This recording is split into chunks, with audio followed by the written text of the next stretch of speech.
मेरे प्यारे दोस्तों, आपने फ्लुएंट इंग्लिश स्पीकर को कभी बातों में बीच में कोई फ्रेजेस यूज़ करते हुए सुना होगा, जिनके शब्दों का तो कुछ मीनिंग समझ नहीं आता सेंटेंस के सामने।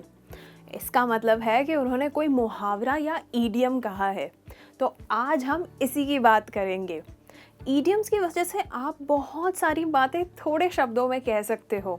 आपकी लैंग्वेज और स्मार्ट लगती है और आप फ्लुएंट लगते हो। मैं हूँ एली, आपकी ट्रेनर। आप हैं मेरे साथ लर्न एक्स पर, जहाँ आप सीखते हैं इंग्लिश थ्रू हिंदी। तो दोस्तों, आज हम बात करेंगे मुहावरों की।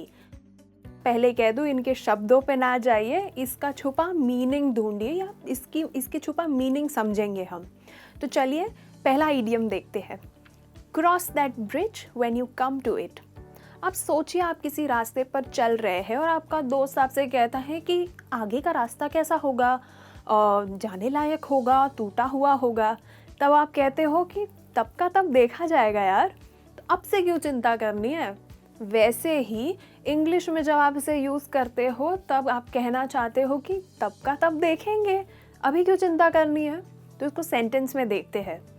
I have been so worried about my exam results and college admission, but my mom said we'll cross that bridge when we come to it. इसका मतलब है कि मैं इतनी परेशान थी कि मुझे कितने परसेंटेज आएंगे, क्या मार्क्स होंगे, कौन सी कॉलेज में एडमिशन मिलेगा, पर मेरी मॉम ने कहा कि तब का तब देखा जाएगा, रिजल्ट्स आएंगे तब देख लेंगे, अभी से क्यों चिंता कर रही हो। और एक सेंटेंस देखते हैं। My friends are worried that how will I stay in a new country if I get a job?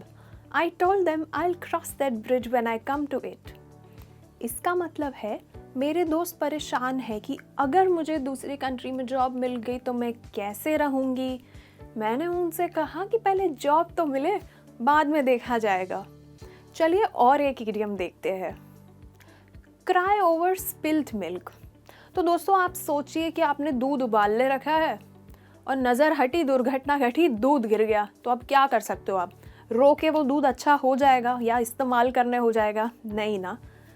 बस बिल्कुल इसी तरह जब आप इसे यूज़ करते हैं, इसका मतलब यही होता है कि जो हो गया सो हो गया।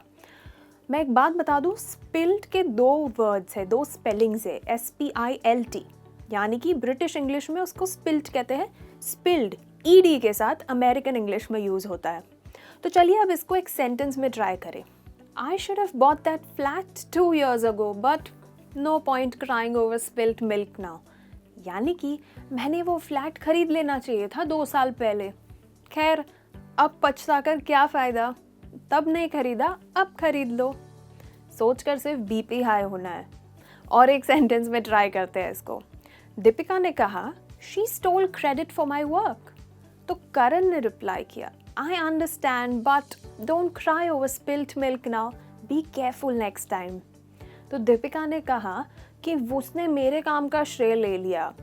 तो करण ने रिप्लाई किया, मैं समझ सकता हूँ, पर अब जो हो गया उसे जाने दो, अगली बार ध्यान रखना। था ना ये एवरीडे कॉन्वर्जेशन में यूज़ करने लायक। तो चलिए नेक्स्ट इडियम सीखते हैं। Killed 2 birds with 1 stone। तो ये हमने हिंदी में सुना है, एक तीर दो निशान। तो इसको मैं ज़्यादा एक्सप्लेन नहीं करूँगी, सीधा सेंटेंस की तरफ बढ़ते हैं। I have worked in the company to learn about them and got paid as well. Killed 2 birds with 1 stone। मतलब मैंने वो कंपनी ज्वाइन की थी उनके बारे में सीखने के लिए, पर मुझे काम करने के पैसे भी कमा लिए, मैंने काम करने के पैसे भी मिल गए, कितनी अच्छी चीज़ है। और एक एग्जाम्पल देखते हैं। She married her best friend. She killed 2 birds with 1 stone.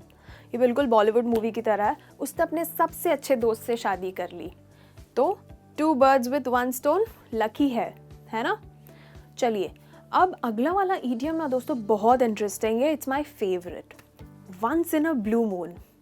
Blue moon, नीला चांद देखा है कभी? तो दोस्तों बता दो आपको, ये 13 महीनों में एक बार दिखता है।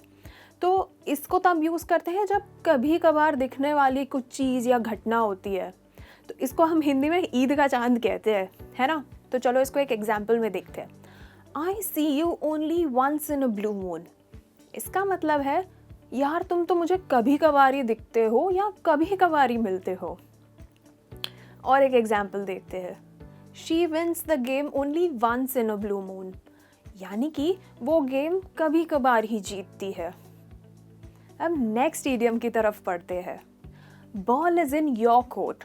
अब समझिए आप टेनिस खेल रहे हैं और आपने आपका शॉट मार लिया। अब सामने वाले को शॉट मारना है। तो इसका मतलब क्या हुआ कि आप खेल चुके हो, अब सामने वाले ने डिसीजन लेना है। तो बस इसका मतलब वही होता है। एक सेंटेंस में इसको यूज करते हैं। I have submitted the business proposal, the ball is in your court. यानी कि मैंने बिजनेस का प्रस्ताव आपके सामने रखा है, आप देखकर बताइए आप इंटरेस्टेड हो या नहीं। और एक सेंटेंस ट्राई करते हैं।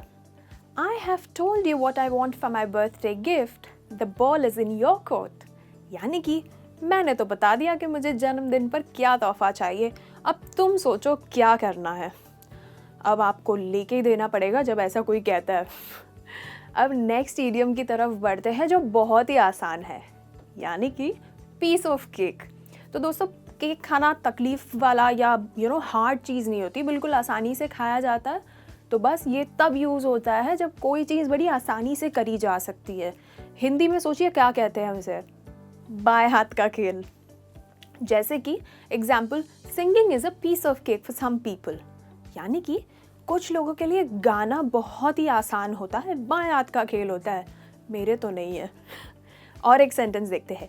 Speaking in English is a piece of cake for me. यानी कि इंग्लिश में बात करना मेरे लिए बहुत आसान है।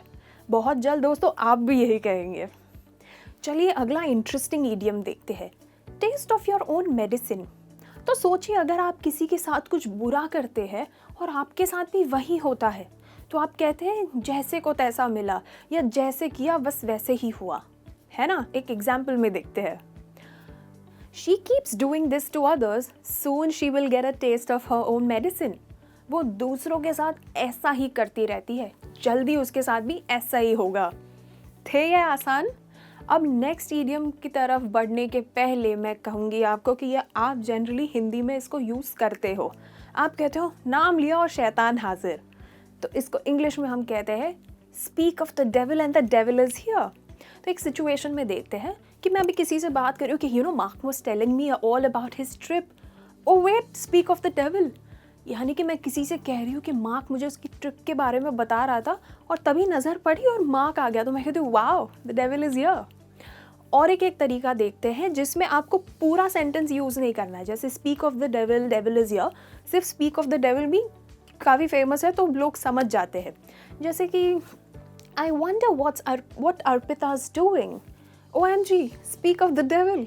यानी कि मैं सोच रही हूँ अर्पिता क्या कर रही होगी और मुझे अर्पिता दिख गई, मैं कहती हूँ ओ माय गॉड शैतान हाजिर, है ना। चलो और एक इडियम देखते हैं। Beat around the Bush.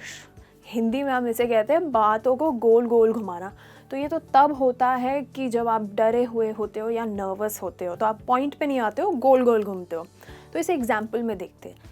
Kids sometimes beat around the bush before asking for permission to go out with friends. यानी कि बच्चे कभी कभी गोल गोल बात करते हैं जब उन्हें दोस्तों के साथ बाहर जाना होता है, क्योंकि उन्हें डर लगता है कि मना कर दिया जाएगा। और एक एग्जाम्पल देखते हैं। Don't beat around the bush, tell me how's my idea. यानी सीधा पॉइंट पे आओ और बताओ आइडिया कैसा लगा। अब दोस्तों आखिर के लिए मैंने रखा है मेरा सबसे फेवरेट वाला idiom, best of both worlds. यानी कि इतने लकी हो कि दो अलग चीज़ें साथ में मिल रही हो जो जनरली नहीं मिलती। जैसे सोचिए अगर आप कहे I live a little outside the city, so I get to be in the nature and not far from work. It's like best of both worlds. यानी कि मैं शहर से थोड़ी दूरी पे रहती हूँ जहाँ मैं हरियाली के बीच हूँ पर शहर की शोरगुल से दूर हूँ, पर ऑफिस से इतनी भी दूर नहीं हूँ। और एक सेंटेंस देखते हैं। If you want a cheaper product, you will have to compromise on the quality. You can't have best of both worlds. यानी कि अगर आपको सस्ता सामान चाहिए तो क्वालिटी में समझौता करना पड़ेगा, आपको दोनों चीज़ें तो नहीं मिल सकती एक साथ। तो दोस्तों ये थे कुछ दिलचस्प मुहावरे जो आप यूज़ कर सकते हैं और आपकी लैंग्वेज में ज़्यादा कॉन्फिडेंट लग सकते हैं। उम्मीद है आपको ये पसंद आया और इस लेसन को अगर आपको शेयर करना है तो तुरंत शेयर कीजिए अपने फ्रेंड्स के साथ और ये ज्ञान बांटिए यार, तो सामने वालों को भी समझ आए कि आप क्या कह रहे हो। इसको लाइक करें, चैनल को ज़रूर सब्सक्राइब कीजिए ताकि मेरे नए वीडियो की जानकारी आप तक तुरंत पहुंच जाए। Last but not the least, comment पे मुझे एक एग्जाम्पल लिख के बताइए ताकि मुझे पता चले कि आप समझे हो कि नहीं। जल्द मिलेंगे दूसरे लेसन में, तब तक टेक केयर।